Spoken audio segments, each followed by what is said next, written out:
Good evening and welcome to this edition of our Nights to Know series featuring musical changemakers. I'm Dr. Lee Nelson, the Patricia R. Zahn Endowed Chair in Choral Conducting, and I'm thrilled to have you join us tonight. Over the past 2 years, this series has celebrated inspiring stories from our Wartburg community, and I invite you to explore previous episodes available on our website through video and podcast formats. Tonight, we are thrilled to explore the musical Changemakers, a conversation that spans the full spectrum of music, from teaching and performing to often unseen work that makes it all possible. Through the voices of our incredible alumni, we will gain insight into how they are shaping the arts, influencing their communities, and redefining what it means to lead with creativity and purpose.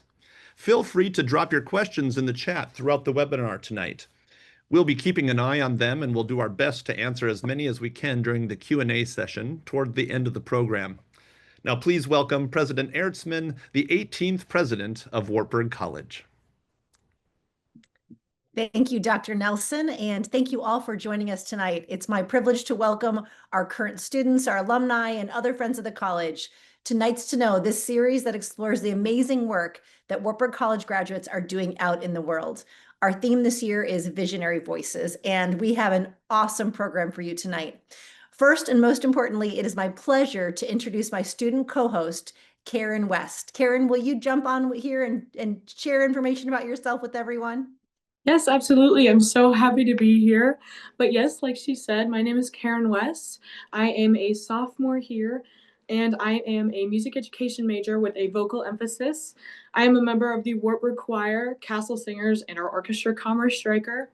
I'm also the student director for next semester's Wartburg Player Show, as long as a Wartburg College ambassador and involved with Team Sir Victor in the Parent Alumni Office as a handler. And I'm so happy that you're all here. I would now like to introduce our lovely, lovely panelists. Kate, would you like to introduce yourself first? Yes, hello. My name is Kate Carroll, and I graduated from Wartburg in 2015.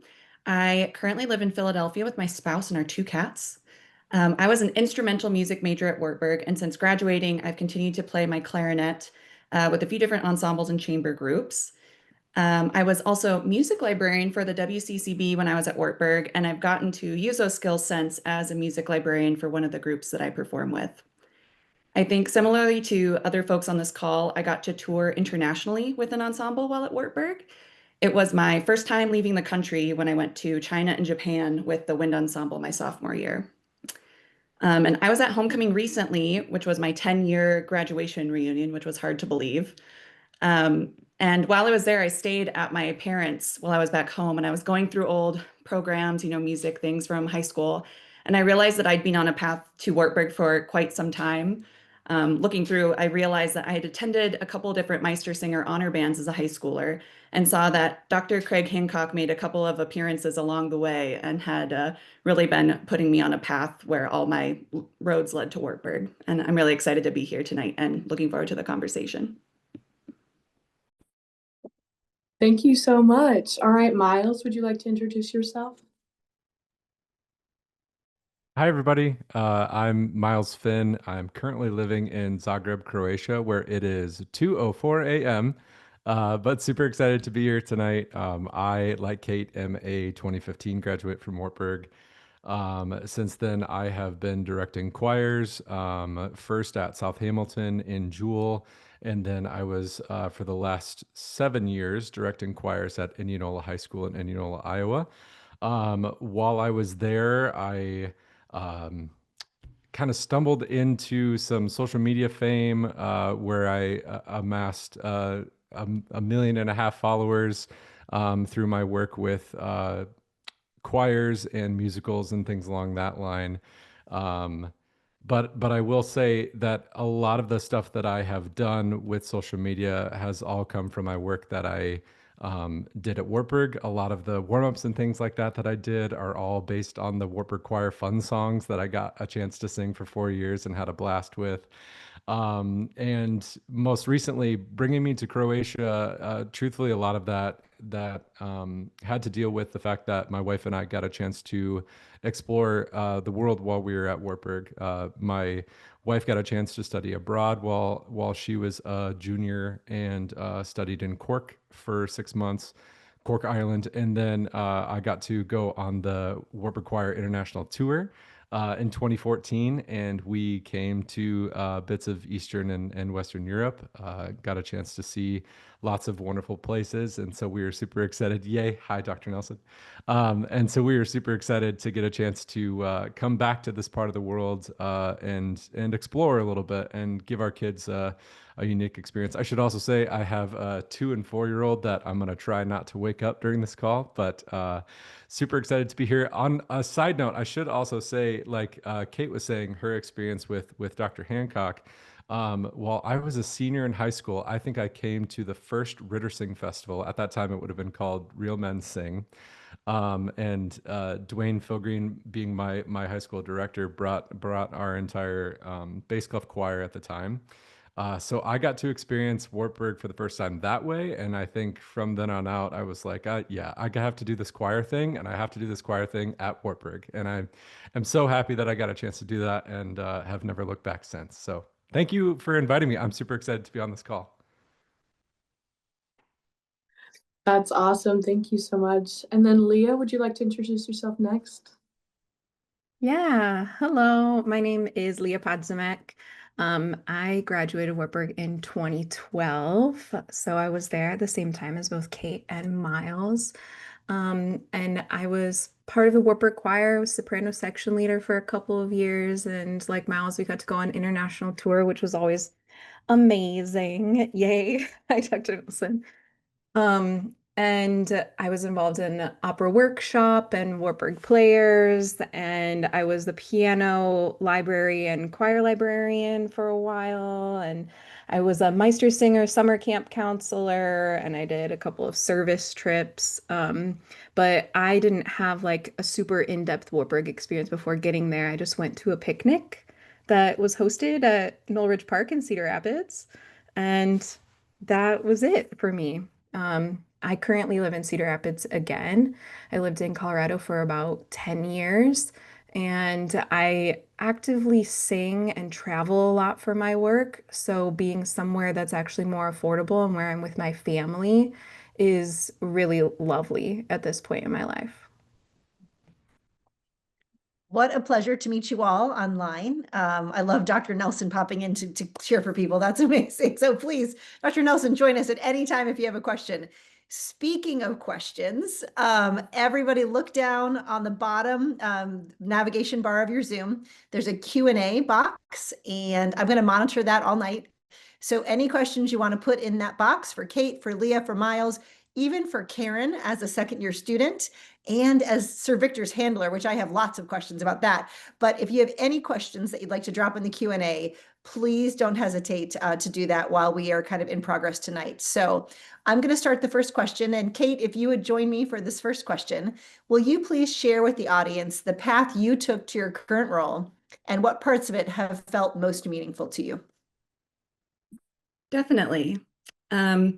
After Wartburg, I moved to the UK to attend grad school at Goldsmiths, University of London, and I followed in my fellow panelists' footsteps because Leah had gone to Goldsmiths before me after she left Wartburg and was a huge support to me in making my decision to go there, as well as how to navigate living in a different country and adapting to, a cultural landscape very different to what I had known growing up in the rural Midwest. And grad school was an incredible learning experience for me. The dissertation that I ended up writing for my master's degree in arts administration and cultural policy was on cultural exemptions in multinational trade agreements. And that was never something I had known about or had been particularly interested in before, but grad school really gave me the opportunity to dig into new topics and to learn about things that I hadn't, been exposed to before. I made incredible friends while I was in grad school, and I'm still connected with those folks today. I continued to play my clarinet while I was in London, and I performed with my university's orchestra, and I also played through composition students' pieces. And honestly, just getting out of my familiar environment in the Midwest, moving to a place I'd never been before, having new experiences, meeting people from all over the world. All of this taught me, I think, just as much as I learned in my classes. And after I finished grad school, I moved back to the US and got a job in Boston. There, I worked for a company that organized international tours for music groups. So it was a very fitting role based on my experience at Wartburg and then in London. And it was at this job that one of my really standout moments of my career happened, which was I got to organize all aspects of a performance of the choir of Christchurch Cathedral from Dublin, Ireland. Not only was the concert, really beautiful, but I had coordinated all aspects of the event from marketing and advertising, securing the venue, organizing travel and logistics. And it was an incredibly fulfilling experience because it showed me that I could learn to do new things, especially those outside of my comfort zone, and do them well. And through this experience, I was also reminded of the importance of mentorship and learning from others because I had a lot of support from my colleagues who'd been doing that work for many years. And after moving from Boston to Philly, where I currently live, I worked at a pops orchestra and then in an arts and culture advocacy organization. And at each of these jobs, I learned a little bit more about myself and what I was interested in, as well as what I wasn't interested in. And I learned that no matter what role I was in, I really liked addressing root issues of problems. And that often meant addressing the systems that were used. So whether it was in fundraising or encouraging people to take action on a cultural policy proposal, I really enjoyed looking at the bigger picture and also digging into the details of those processes. And that brought me to today. I work at an education nonprofit where I focus on systems and tools that our fundraising team uses. But I really feel that my skills and training as a musician have been key in this journey. Because I was a music major and have performed in ensembles, I can find creative solutions to problems. And I also work with a number of other musicians and some comedians and performers too. A lot of those folks in fundraising jobs, turns out. And because of performing in an ensemble, I know how to work both independently and part of a group. So all really useful skills. And tying it back to the concert I organized in Boston, I have a deep love of Ireland and have been there multiple times with my spouse, who has Irish citizenship. So all of these experiences have helped me identify what's important to me and guides me in what I spend my time doing now. Kate, I think my favorite part of your story is that it's not a straight line. I think so often our students think that life is linear, right? There's going to be a single path. They're going to know exactly what they're supposed to do. So you've given us a beautiful example of what it means to really follow the path, even when it curves and dips and maybe takes you places you didn't expect to go. Miles Absolutely. or Leah, anything else you want to add about what got you to your current role or Yeah, what it feels most I'm meaningful? happy to run with that because I mean, like you talking about going on a different path, like, oh my goodness, like I went to Wartburg as a business major and I had no intention of ever pursuing music education. But truthfully, it was my experience with the Wartburg Choir that taught me that choral music was something that I was going to be incredibly passionate about and something that I was going to love for the rest of my life. And obviously will continue to love in the role that I'm in now. But understanding that the skills that you're learning along the way, both as a student at Wartburg and then being able to kind of cultivate the skills that you have taken from there and apply them into another position is something that I have definitely been able to capitalize on in my career, and I'm so grateful for the work that I got a chance to do. Specifically, I'm thinking of like my work with the student ensemble Festerberg while I was there, Mhm. the leadership opportunities that I had just to like work with my peers, both in a collaborative sense, but then also in kind of a leadership sense, gave me more confidence to tell myself, I do have the skills to be a good music educator, and I have the skills to make beautiful music on a regular basis, and even more so, I think the opportunity to say, I can work collaboratively with my friends, and how much fun is that? And that was honestly such a joy to get a chance to be a part of that. But again, the idea that I look back 10 years ago would have been when I would have graduated from Wartburg, and 10 years ago, if I would have told myself like, hey, you're going to be living in Zagreb, Croatia, I would have said, what are you talking about?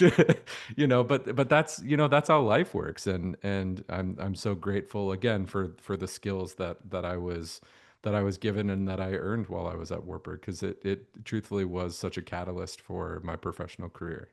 Mhm.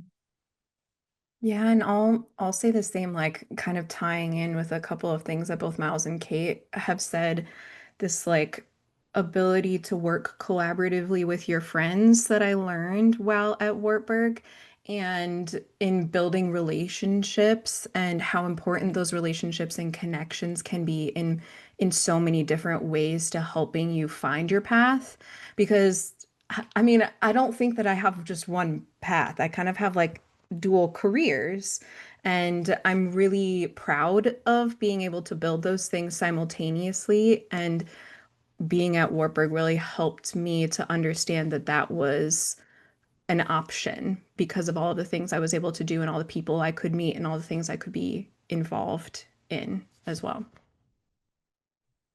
I love that, Leah. And, part of what we're thinking for all of our students now and into the future is kind of how experience more, how those experiences, both inside and outside the classroom, how does that shape us, right? How does that create the opportunities that maybe we didn't even know existed before we had the chance to try something? Maybe, have some hard times, maybe learn along the way, but also to just keep trying, surrounded by people that really care about us and want to see us succeed. So, yeah, thank you for sharing.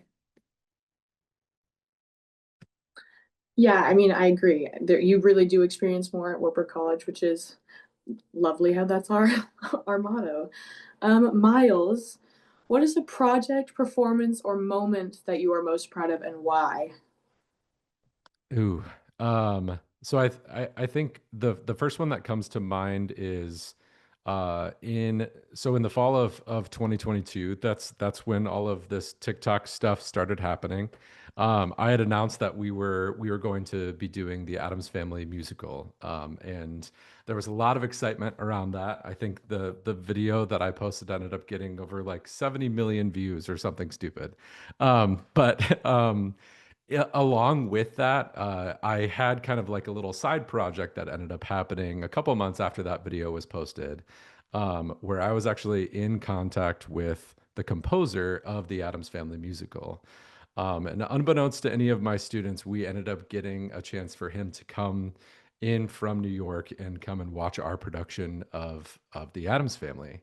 And immediately after that performance, well, I should say he came in and surprised the kids right before we performed the musical, and they were absolutely terrified when they realized that the composer was going to be there. But then right after, we ended up having such a wonderful conversation with them, with the composer and the students that were performing, just about how beautiful it is to work as a community on a product like a musical. And not only are you working with the students that are on stage, the students that are in the pit, the students that are working backstage, and all the directors that are helping out with all of that, but you also have a community that is coming out to support that. And so what you're really doing is you are building community by putting together art and putting art out for a group of people to see. And I think that really changed perspectives for a lot of people in small town Iowa. We all have had that experience where sometimes the arts maybe get pushed off to the side. But in this instance, the arts really got to shine through, and really showcase what a community builder it was. And yeah, I think getting a chance to have that kind of full circle experience for the students, where they see, the person that brought this from bare bones nothing to a Broadway show, and now you get to perform it as high schoolers. It was just a really, really full circle moment for them, which was beautiful. That's amazing. Kate or Leah, would you like to add anything to that either? I think it's just further connecting. Like I had written some notes and I wrote down creating with others Hmm. is that those are all moments that I'm really proud of throughout my career so far. I think one that sticks out to me, I have a project called Interplay, and it started as a conversation with some friends who are visual artists who had never really experienced opera. And that's what I like to do. I like to sing opera. And I was explaining it to them in this way that actually Dr. Jennifer Larson, my teacher at Warburg, had explained it to me that it's really about the emotion and conveying emotion through this sound, in just a little bit of a different way, but that energy that we create as singers, it really moves through people and helps envelop them kind of in this warm experience all together as a community. And that conversation with artists led to them wanting to make work inspired by opera. So I have this cool program where I go and I sing for artists and they make new works of visual art and we hang them in the gallery and invite audiences to come into the gallery and experience the music in person while experiencing the artwork in person. And part of that process has also been allowing myself to really be creative in what I'm programming and um, the works that my fellows are creating in that process and letting go of kind of like the fear of things, fear of failure, fear of success. Um, and that's been like, yeah, really important towards my career. I'm sure I've had lots of specific performances that have been particularly moving, but what stands out more to me is as Miles and Leah have said, like the community that gets formed in these different spaces and in these different ensembles or groups. When I was at homecoming recently, my very good friend who was in wind ensemble with me and I went to the wind ensemble concert. And as they were playing the, classic Nearer My God to Thee at the end, I remember, tearing up a little bit, getting emotional, especially sitting next to her and just realizing that part of what makes that experience of participating in an ensemble at Wartburg is that you're doing it with other people who care just as much as you do about this thing and just as much as you do about like creating really high quality, beautiful music. And that is a very moving experience.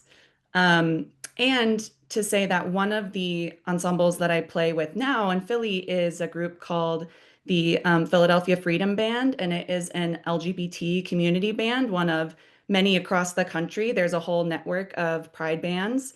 And, there's something out there for anyone. There are opportunities to continue playing, performing, getting involved, after Wartburg and far beyond, and lots of different ways that you can find and make community. So those are, some things that stick out to me. Kate, it's interesting what you just said was what I was thinking, and we don't have any questions yet. So a reminder, the Q&A box is yours to use if you'd like it. But since there are no questions, I'm going to ask a follow-up.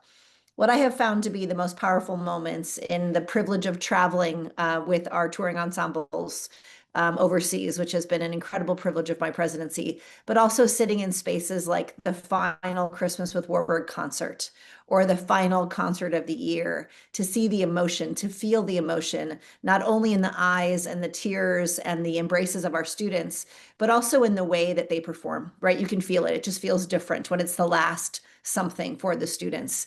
Kate or Leah or Miles, do you have a recollection of that last performance or a really powerful performance when you were on tour, or that last C-dub that still sticks with you or that you still think about?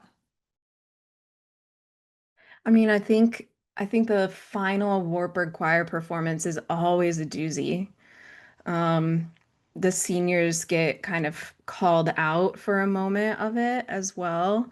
So that one you just have to let all of your comrades lift you up and support you. And it's a really, really beautiful moment to feel that sense of community and like coming together as they're sending you off on your next part of your journey. I think one concert that I remember specifically, and Dr. Nelson, you might remember this. We were performing in Neuendettelsau, Germany, and we were singing a piece in Swahili, and there was a group there that was there for a mission trip or something along those lines, and they all were from a region of Africa that spoke Swahili. And as soon as we started singing that, you saw their eyes light up, and just like the amount of joy that came out of that group of people, and we got to share together with them. Again, I mean, it's like all about this like building community, right? But I think also there's a little bit of that collective effervescence, that feeling of all of us doing this together, and just that joy of all of the togetherness that comes from that. That one sticks out to me though. That one was a blast.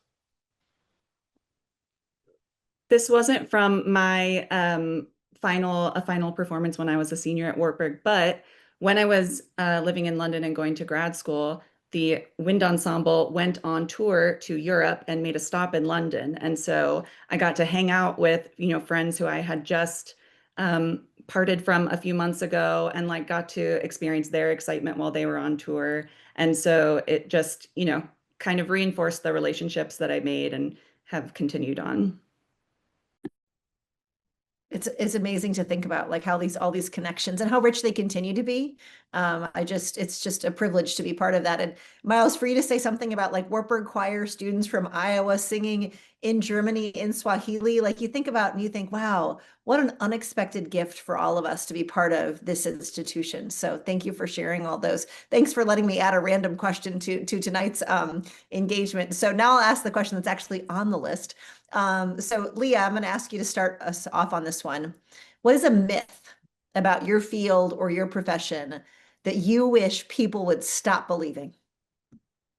Such a good question. And I kind of have a two-part answer. They're a little interwoven that there's this idea that artists have to be starving, or like the concept of a starving artist.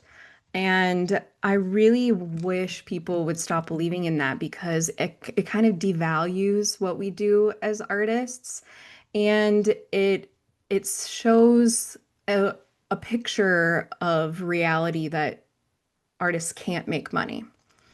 With that being said, I also think that another myth is that it has to be all or nothing, that as a performer or an artist, that the only way that I can call myself a musician is if that's my primary source of income, if that's the only thing that I'm doing. And reality is that most artists and performers have kind of these portfolio careers where we do multiple things.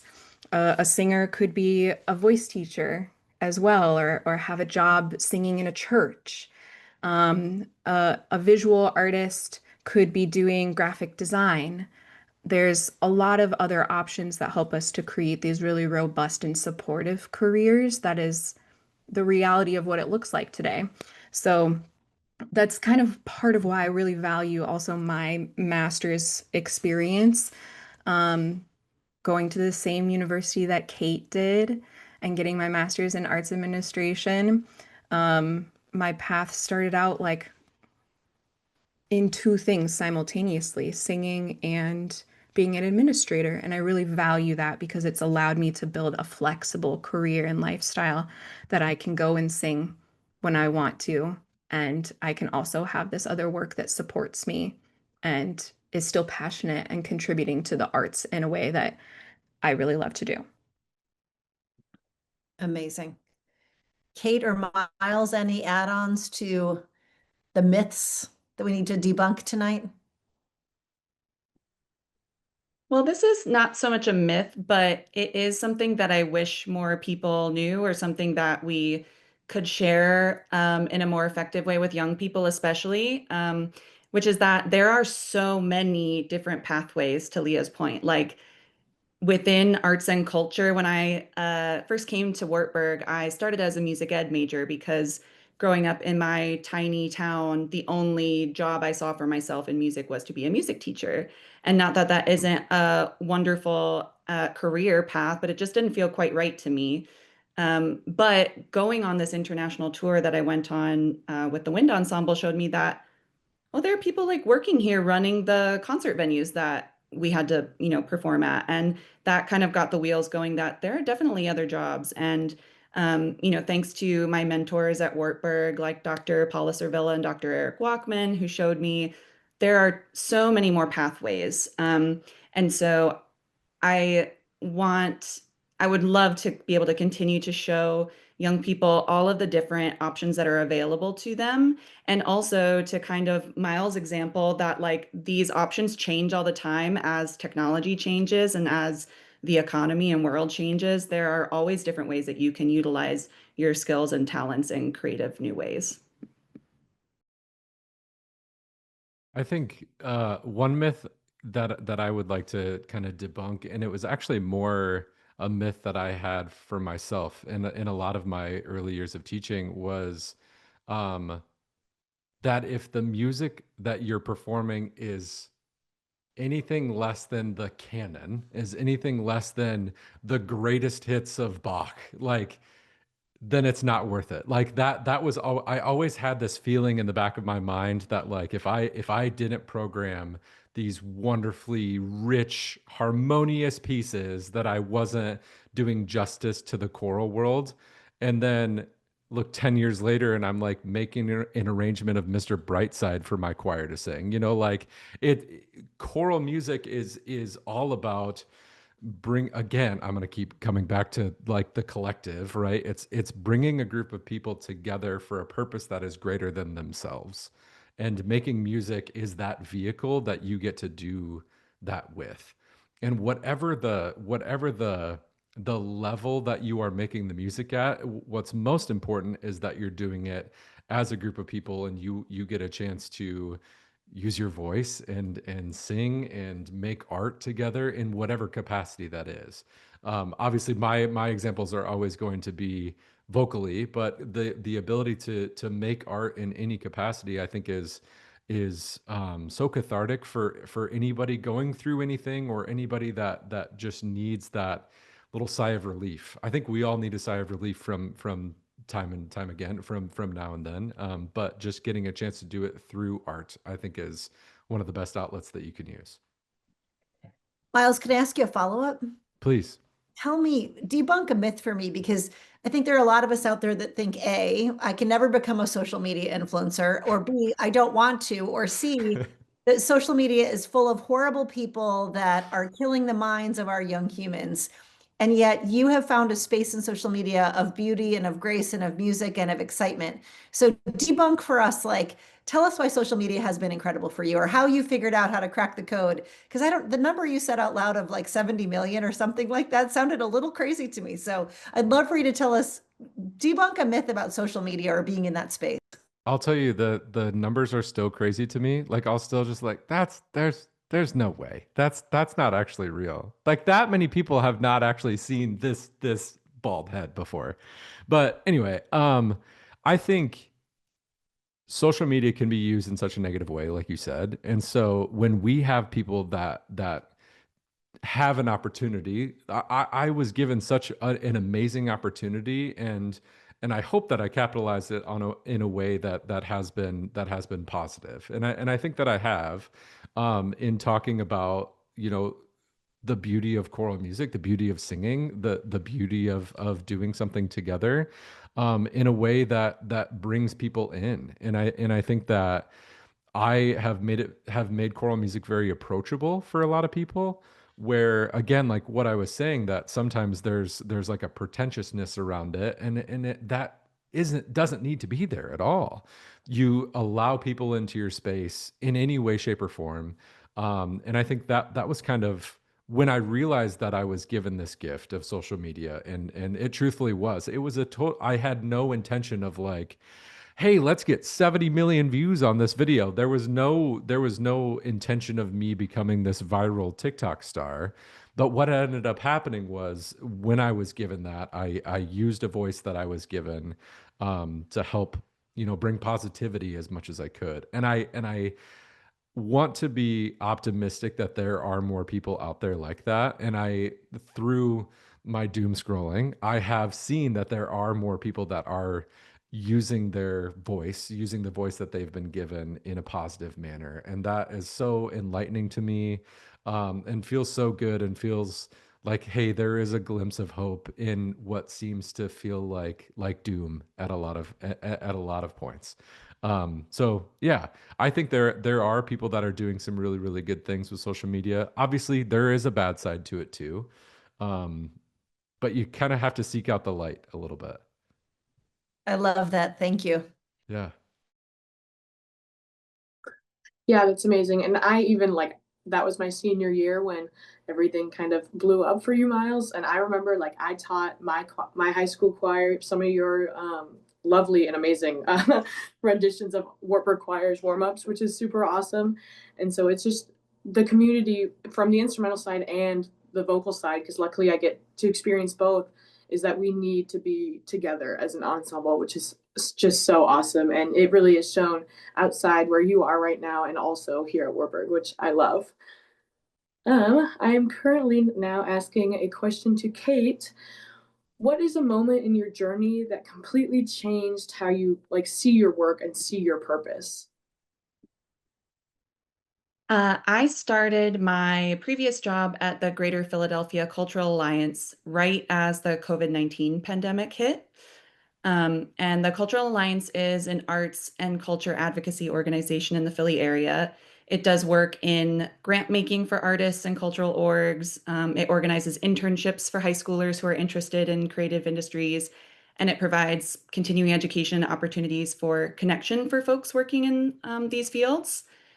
And the pandemic was so devastating for so many individuals and industries, but performing arts and other creative industries like museums and arts education were especially hard hit.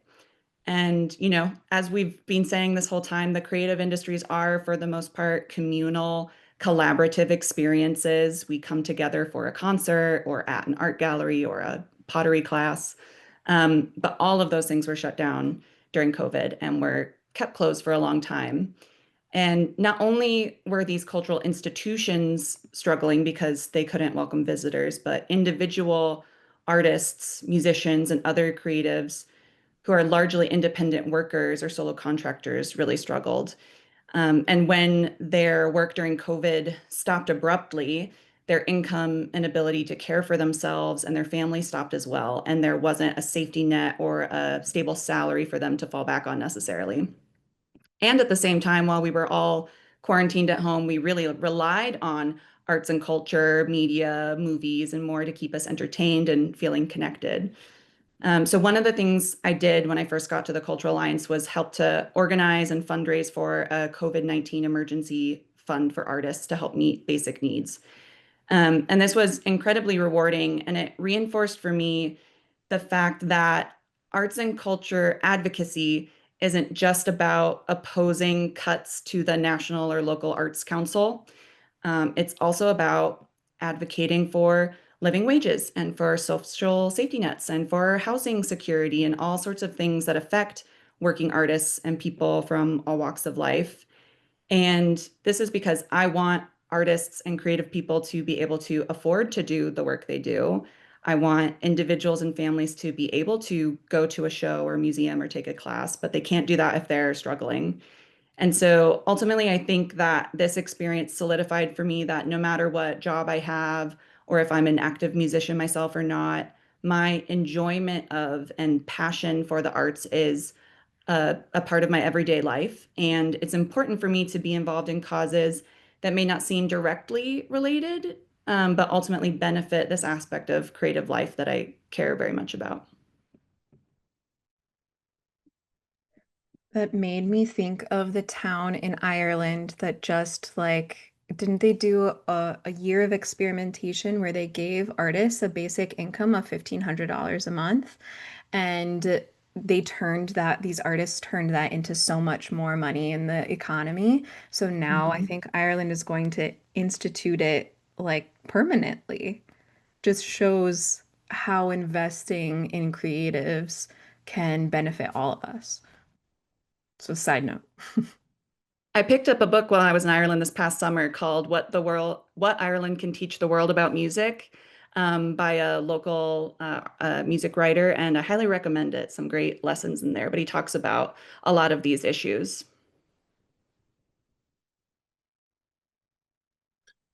That's amazing. Miles or Leah, would you like to add anything to that question too? I'm glad Kate was talking about the pandemic, because actually the pandemic was when I started to like really excuse me, when I started to really dig deep into what I liked about the musicals that we were performing and what I liked about the work that we were doing with those kids. And that's when I think I really started to appreciate the work of the people behind the scenes a little bit more, because we had people, we were going to be performing The Wizard of Oz in May of 2020. And so we had been rehearsing The Wizard of Oz for I think about 2 months before the shutdown happened. And in those 2 months, and then in the couple weeks following, we still were having conversations with our other artistic directors that were like, okay, well maybe we can do a Zoom performance of this, and maybe we can do, and I was just like so blown away by that drive to still be able to deliver something, still be able to like give our kids an opportunity to perform in some capacity, even when I was feeling so down about it and so like, guys, this isn't going to happen. I still was getting inspiration from other people, and then we were able to like collectively decide, what is going to be our next pathway forward. But just like that sort of that sort of drive from those people was really like what made me more inspired to work harder in the musicals that I was producing, and to work harder for my students, because I was inspired by the people that were behind the scenes at all times and didn't get that public recognition all the time.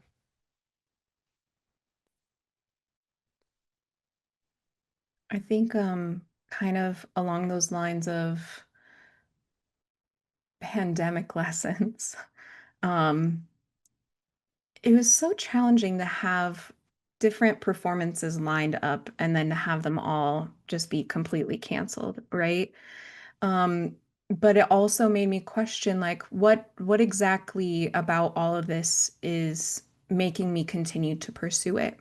What is the joy that I'm finding in this? And it helped me to find this inner permission to play with it all again and to take the weight and the seriousness off of it, which only contributed to more joy in my performances. And similarly, knowing the joy that I bring to others when I perform. Because during the pandemic, too, I was living in Denver in a ground level apartment where there's sidewalks right outside. And if I'm singing, people can hear me. So it was kind of fun to give these little sidewalk concerts and just see how much joy it brought to other people and how much it brought to me to be in this more playful mindset. Leah, I think you've just segued us really nicely into this next question, because I'm going to build off your joy theme. And this question is about things feeling stagnant or things feeling overwhelming. And I'd have to think in a creative process, right? Things can feel both stagnant and overwhelming.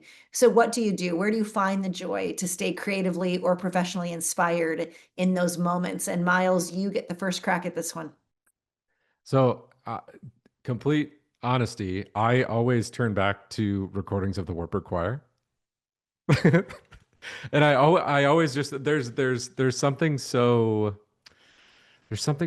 calming about it, and yet I still feel there's a lot of thoughtfulness that comes upon me when I'm listening to that. And I'm thinking back to, when I got inspired to be a music educator, it was while I was singing all of that literature, while I was in those rehearsals and with all of those people. And so I get really introspective when I'm listening to that. And then from there, it just feels like pathways just kind of start opening up a little bit more for me. And I just maybe start to think a little bit more clearly. I don't know exactly what it is, but there's something about that is so calming. And it may feel like a cliche answer, but I'm serious. I will just turn back to like the Alleluia CD of Wartburg Choir, and I'll just like put that bad boy, not a CD anymore, but Spotify.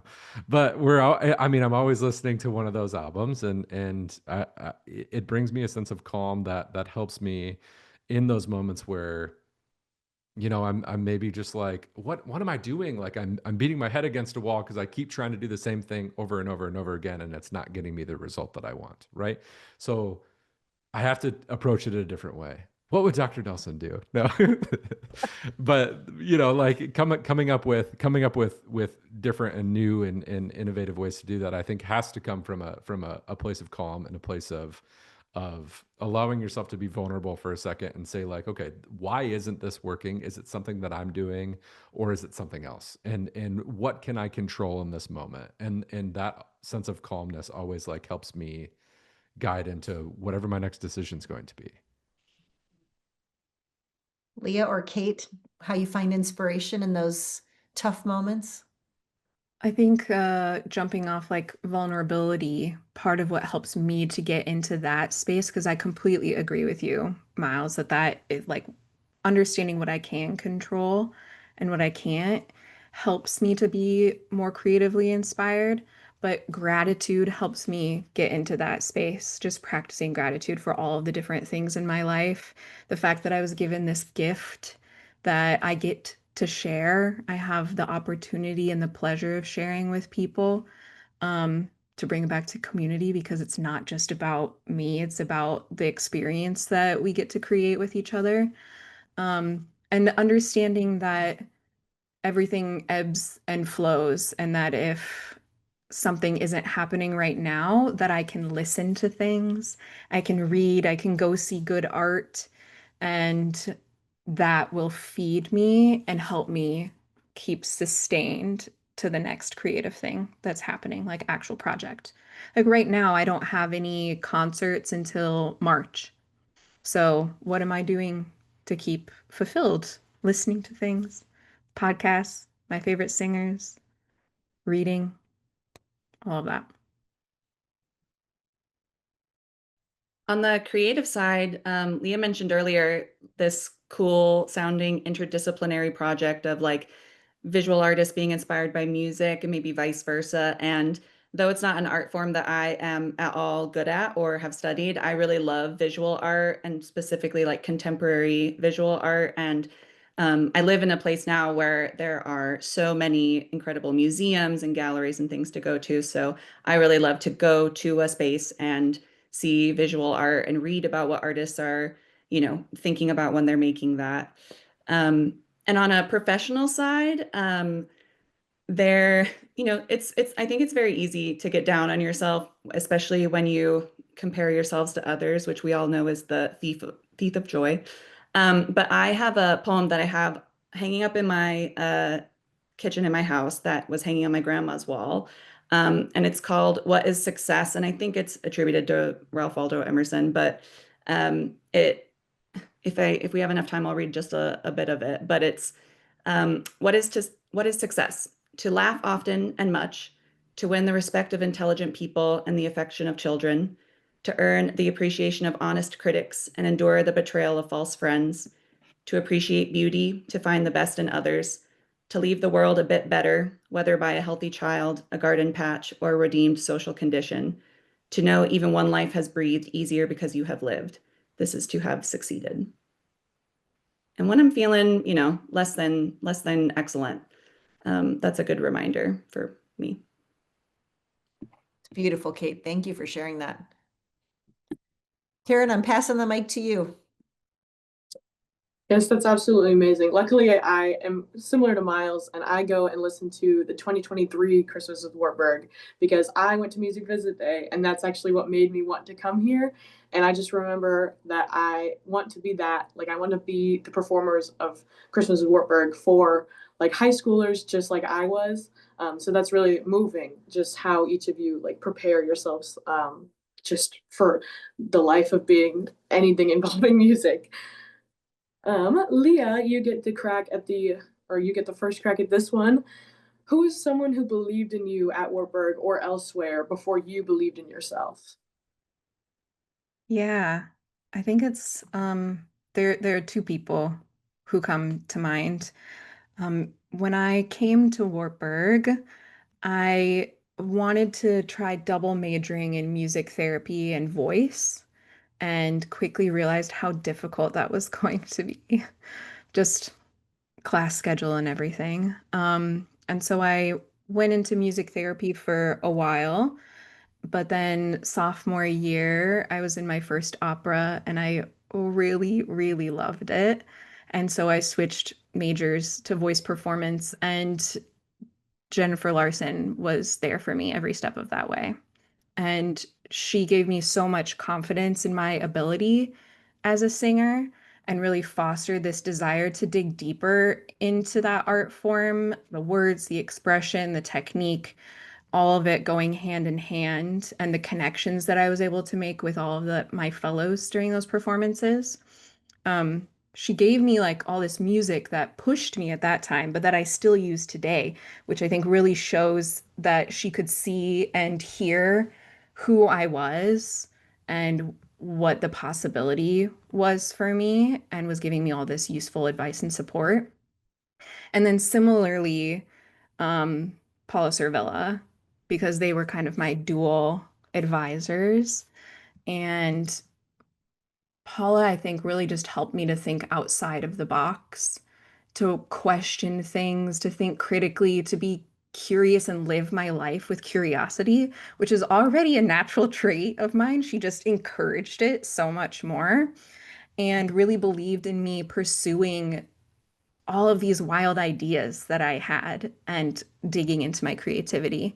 So I think in the end, they both could really see this future for me before I understood what it was and what the options were, and gave me tools that I still look back on and think like, wow, I was 20 when you told me this thing, and now I'm 36 and I still use this so often. Yeah. Amazing ladies who are not with Warburg anymore, but very dear. Kate or Miles, would you like to add on anything to that? Um, I think right away, like thinking of colleagues that I have now, like I was talking about the people in Festaberg. I was in such an awesome group of guys and that were part of Festaberg at the time, and the one that comes to mind, and I was just getting a Snapchat from him actually, is Michael Sauer, who's currently, sorry, Dr. Sauer, currently at Viterbo University doing some absolutely wonderful things there.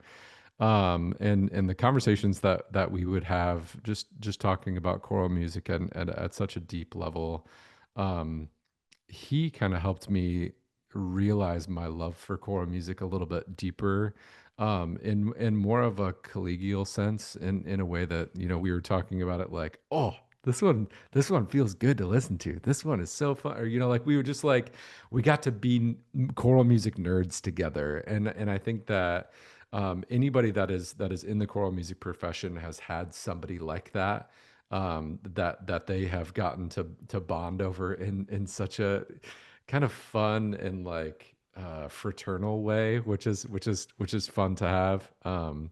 Yeah, so I think when I told, and this is I think kind of a fun little anecdote to this.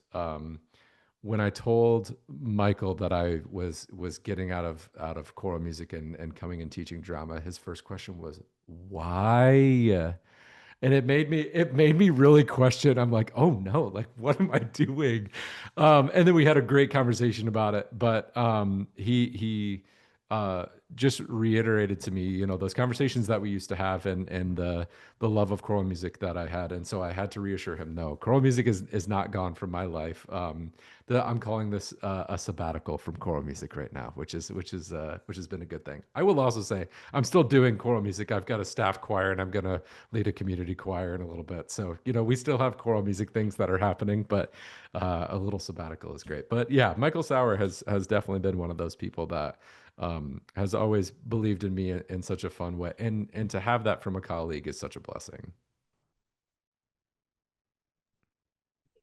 Well, Leah said some things that I had like verbatim thought to say, especially about Dr. Paula Servilla, who, the words uh, curiosity and the toolkit to succeed came up in thinking about all the support she gave me throughout Wartburg and beyond, but especially as my senior capstone professor. When I was first applying to grad school and thinking about would I be able to do it, she told me that uh, it's not the fact that you need to know like what's going to happen there. You aren't, and that's not the point of education. The point is that you have the toolkit to figure it out to succeed. And hearing that, belief in me really gave me the confidence that I could go and do anything.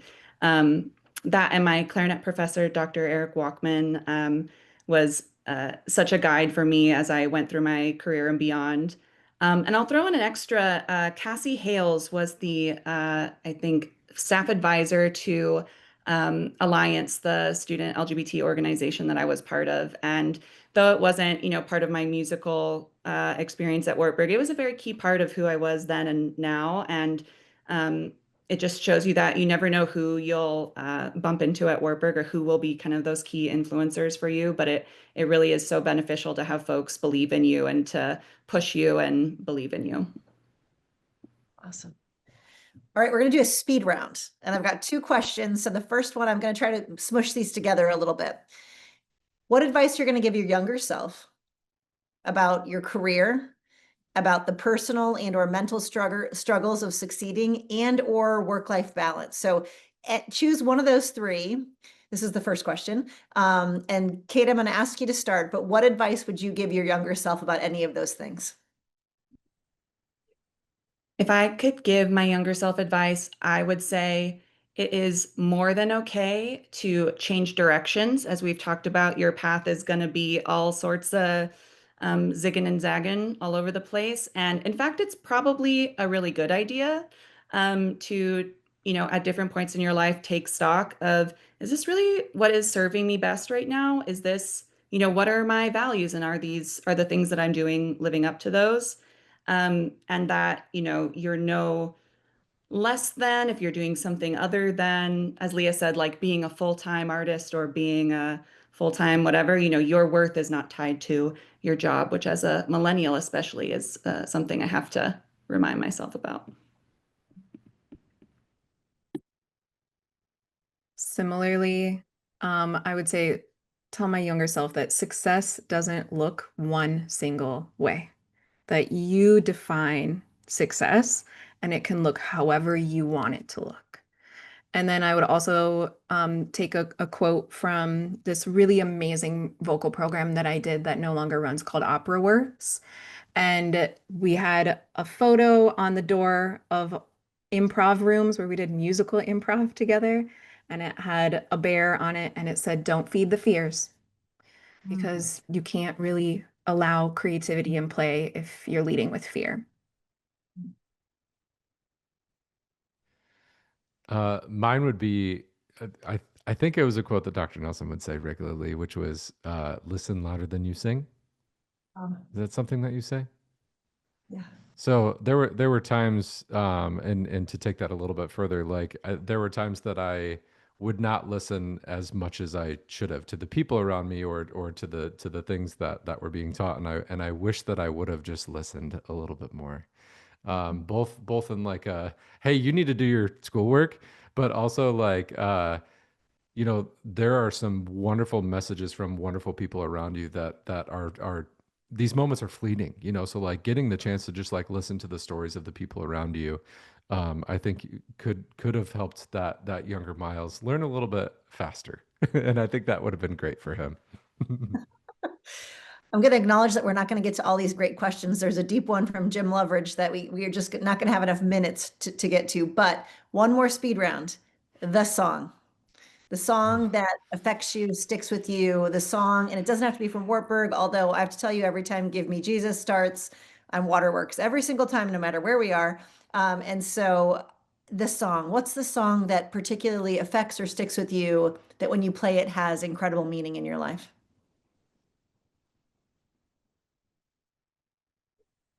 The first thing that comes to mind for me is a piece of music called Vivaldi Recomposed by Max Richter.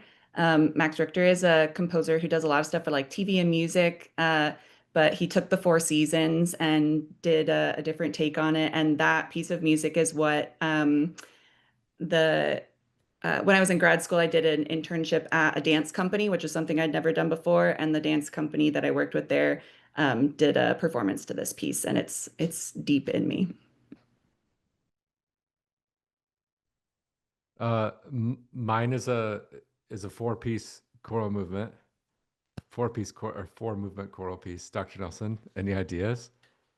I absolutely noted. It's on my piano right now. Joey Yes. Talbot's Path of Miracles. You did a Devo on it that I'll never forget.